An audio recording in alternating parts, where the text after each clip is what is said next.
평창 개막식의 꿈같은 한 장면. 중앙일보 어제자 기사 제목입니다.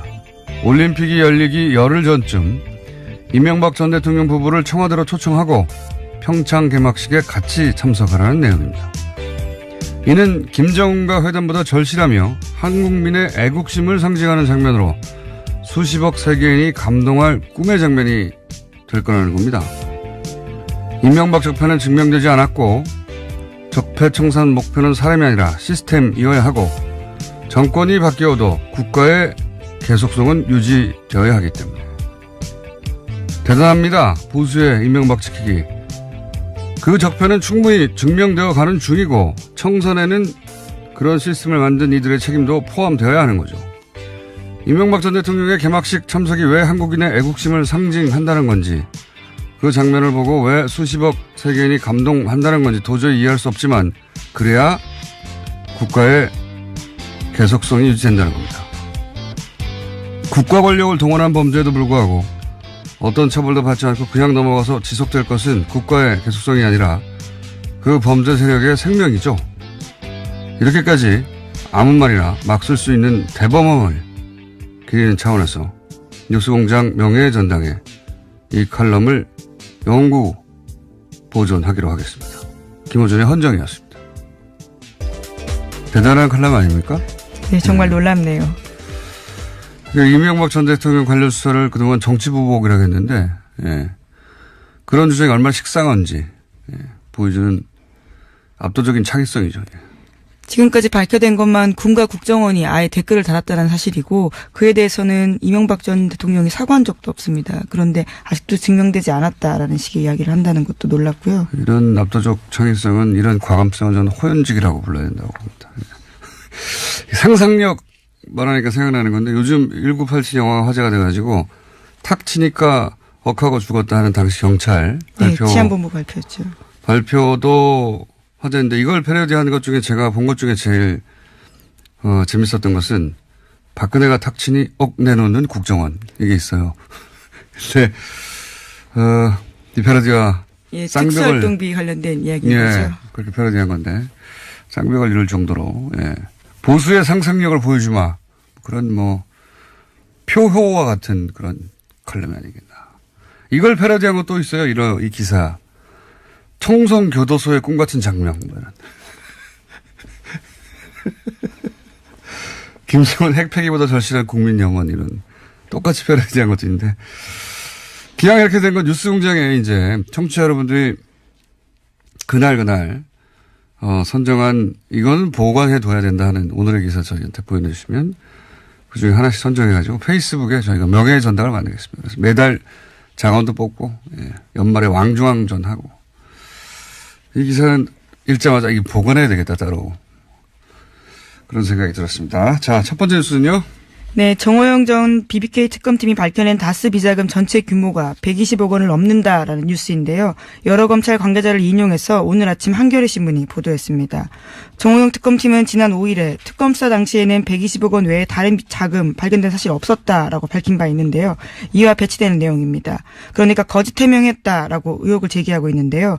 특검팀은 2008년 당시 거액의 비자금을 밝히고도 규모와 용처 등을 공개하지 않은 채 수사를 종결했다라고 지적하고 있습니다.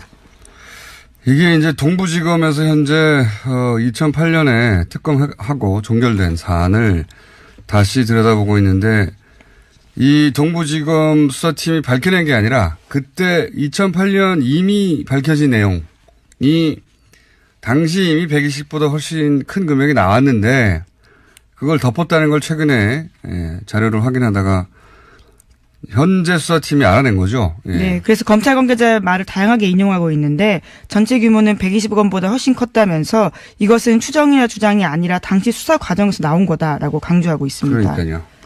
이렇게 되면 정호영 특검이 또 최근에도 120억 이외에는 없었다고 했기 때문에 뭐랄까요, 법적 책임을 져야 되는 상황에 처할 것 같아요. 예. 어쨌든 실제로 지금 고발 당해 있는 상태입니다. 지금 이미 새로 수사를 한 것도 아닌데 2008년 수사에서 120억 넘게 나왔는데 덮었다. 예, 이런 정황이 이미 나오고 있습니다. 네, 동부지검이 결과를 좀 낼 것 같네요. 자, 다음 뉴스는요.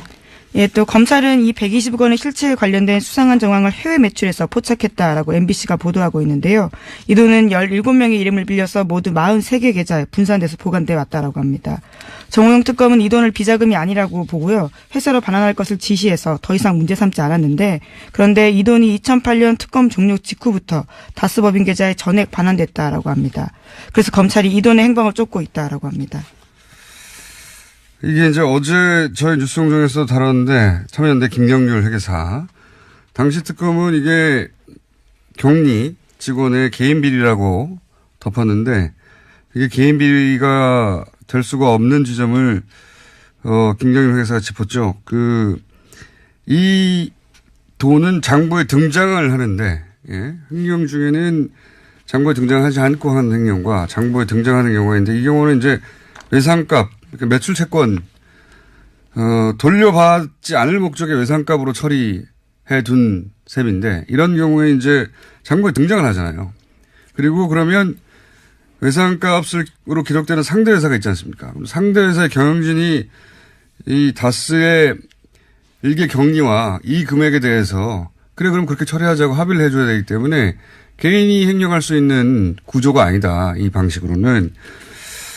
회계사가 보자마자 판단할 수 있을 정도로 이건 개인 행령으로 볼 수 절대 없는 정황이라고 했는데 그때는 개인 행령으로 처리하고 넘어갔습니다. 이제 다시 네, 그냥 장부에서 사라진 채 끝내버린 거죠. 지금도 이 120억이 사라진 거죠 현재.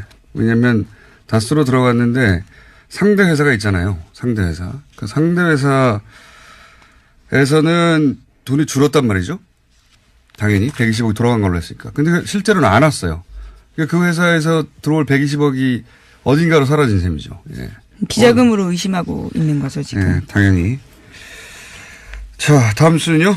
예, 또 140억 원 관련된 뉴스도 있습니다. 서울중앙지검에서 지금 하고 있는데요. 140억은 BBK 140억을 김경준 씨로부터 스위스 계좌에서 받아낸 그 140억입니다. 이건 서울중앙지검에서 네, 수사하고 그렇죠. 있습니다.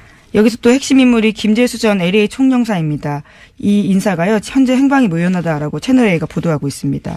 2008년 총영사로 임명된 이후에도 BBK로부터 투자금 140억 원을 회수하는 과정에 연루됐다라는 의혹받고 있는데요. 미국 현지 변호사 사무실에 나오지 않고 한인 사회와의 접촉도 끊었다라고 합니다. 자살하지는 않으셔야 될 텐데요. 예, 걱정이 좀 됩니다. 다음 뉴스는요? 네, 오늘 오전 10시에 남북 고위급 회담이 시작됩니다. 남한 시간 기준으로 합의가 됐는데요. 북한 평양시로는 9시 30분입니다. 북측 대표단이 오전 9시 반쯤 군사분계선을 통과해서 도보로 회담 장소로 이동할 계획인데요. 이번 회담 의제는 크게 두 가지입니다. 북한의 평창올림픽 참가 문제와 남북관계 개선입니다. 올림픽 참가 문제는 뭐 일사천리로 풀 것이고 결국 이제 남북 관계 개선할 때 북핵 문제도 등장할 테니까 그 부분은 쉽게가 안 되겠죠. 예, 이건 뭐 앞으로 계속 뉴스 나올 테니까 계속 전하기로 하고 다음 뉴스는요? 네, 어제 검찰이 박근혜 전 대통령의 재산을 처분할 수 없도록 조치해달라면서 법원에 추징 보전 명령을 청구했습니다. 박근혜 전 대통령의 알려진 재산은 지난해 4월 서울 삼성동 자택을 팔면서 생긴 차액과 예금 그리고 새로 구입한 내곡동 자택 등에 대해서인데요. 뇌물로 받은 국정원 특수활동비 36억 5천만 원인데 이에 대해서 법원의 유죄 판결이 확정되면 강제로 받아내기 위해서입니다. 이 돈을 약 40억 정도를 지금 유영하 변호사가 가지고 있다는 거잖아요. 팔아서 남긴 차액을. 예, 차액을 가지고 있다라는 거죠. 이건 이제 변호사비라고 주장하고 있는데 실제는 뭐 건들지도 않았고 아마도 박근혜 전 대통령 재산인데 예, 당시 이미 수감 중이었으니까 개인이 보관하던 돈이었겠죠. 박근혜 전 대통령의 돈을 유영하 변호사가. 이 돈이 이제 추징 대상이 된다는 거고요. 다 추징 당해도 최순실 씨가 있잖아요. 예. 그쪽에 재산이 많지 않습니까? 그동안 잘 공유해 왔는데. 자, 다음 뉴스는요? 네, 청와대가 일본 쪽에 전달한 출연금 10억 엔을 돌려주기로 확정했다라고 어제 JTBC가 보도했습니다. 사실상 한일 위안부 합의가 폐기되는 건데요. 오늘 강경화 외교장관이 위안부 합의 처리 방향을 발표하기로 했습니다. 여기에는 이런 내용이 포함될 것으로 보입니다. 이 10억 엔을 돌려준다는 게 지금 당장 받아라고 돌려주는 게 아니라 뭐 받을 리가 없잖아요, 그러면. 공탁처럼 어디다가 따로 두겠다, 예탁해 두겠다 이런 얘기겠죠. 예. 알겠습니다. 그런 뉴스가 있고 다음 뉴스는요. 네, 안철수 국민의당 대표의 바른정당과의 통합 행보에 적신호가 켜졌다라는 보도가 나오고 있습니다. 유승민 바른정당 대표가 국민의당과의 통합에 유보적인 입장을 취하면서인데요. 유승민 대표가 어제 기자들과 만나서 국민의당과의 통합에 대해서 최종적으로 결심한 것은 아니다라고 밝혔습니다. 유 대표 입장에서는 뭐 안철수 대표가 이미 되돌아갈 수 있는 다리를 불태웠기 때문에 매우 안락하고 여유 있게 자신이 원하는 바를 요구하는 거죠. 뭐 정강정책, 햇빛정책을 포함시킬 수 없다든가, 뭐 호남 중진은 배제하라든가 이런 요구사항이 있잖아요. 이거를 배짱을 튕기는 거고 안철수 대표는 이제 더욱 몸이 달 수밖에 없죠. 이미 불태워버렸기 때문에 다리를. 그래서 이제 이런 요구사항을 결국은 들어줄 수밖에 없게 될 것이다. 왜냐하면 이제 이렇게 이 시점에 합당에 실패하면 안철수 대표의 정치 생명은 거의 마감되는 게 아닌가 이런 상황이기 때문에 훨씬 사이즈도 작고 그리고 바른정당 형편이 굉장히 어려운데도 불구하고 탈당하는 사람이 계속 나오고 있고. 네, 오늘 남경필 경기도지사와 김세연 의원이 탈당할 것으로 보입니다. 배짱을 튕기는 거죠. 정치권에서 이런 바보 같은 협상력은 참 유례 없이 처음 봅니다. 자, 다음 순요. 네, 어제도 박근혜 전 대통령의 박근혜 없는 재판이 진행됐습니다. 여기에 조원동 전 청와대 경제수석이 증인으로 나왔는데요. 박근혜 전 대통령에게 CJ 이미경 부회장 퇴진을 요구하는 취지의 지시를 받고 이를 CJ 쪽에다가 VIP 뜻이라고 전달했다고 법정에서 증언했습니다. 그러자 박근혜 전 대통령으로부터 왜 그렇게 일을 처리했냐라는 질책도 받았다라고 주장했습니다.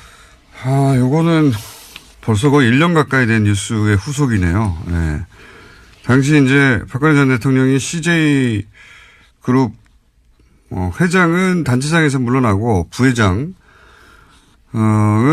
경영에 손을 떼라 이런 요구를 했다. 이런 보도가 있었고. 네, 송경식 CJ 회장이 대한상공회의소 회장이었는데 거기서 물러나라라는 겁니다.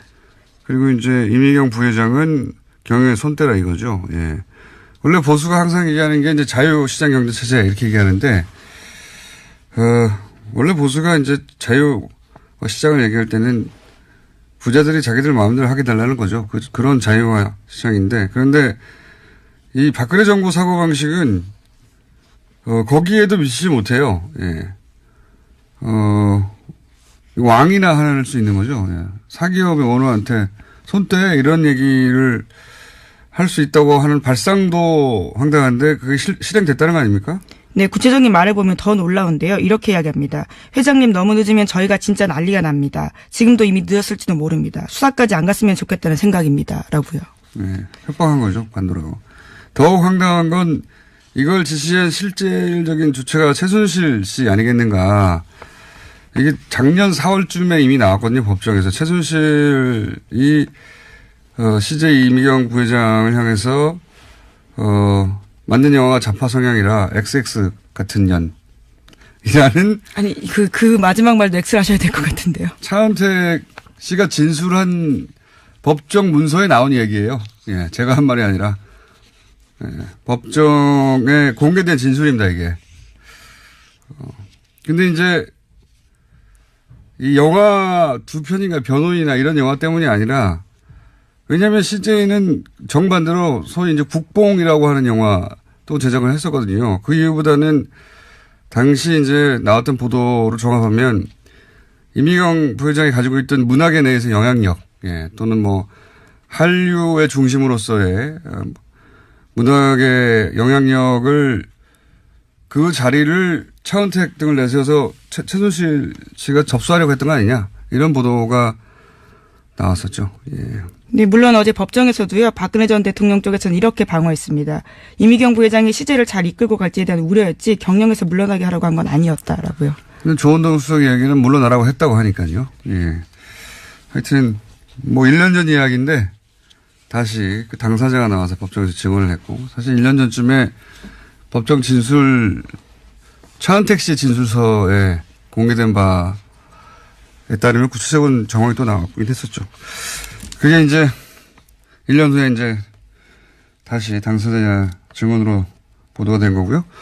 오늘은 여기까지 해야 될 것 같습니다. 오늘 미니가 하나 있어가지고 시사인의 김은지였습니다. 감사합니다.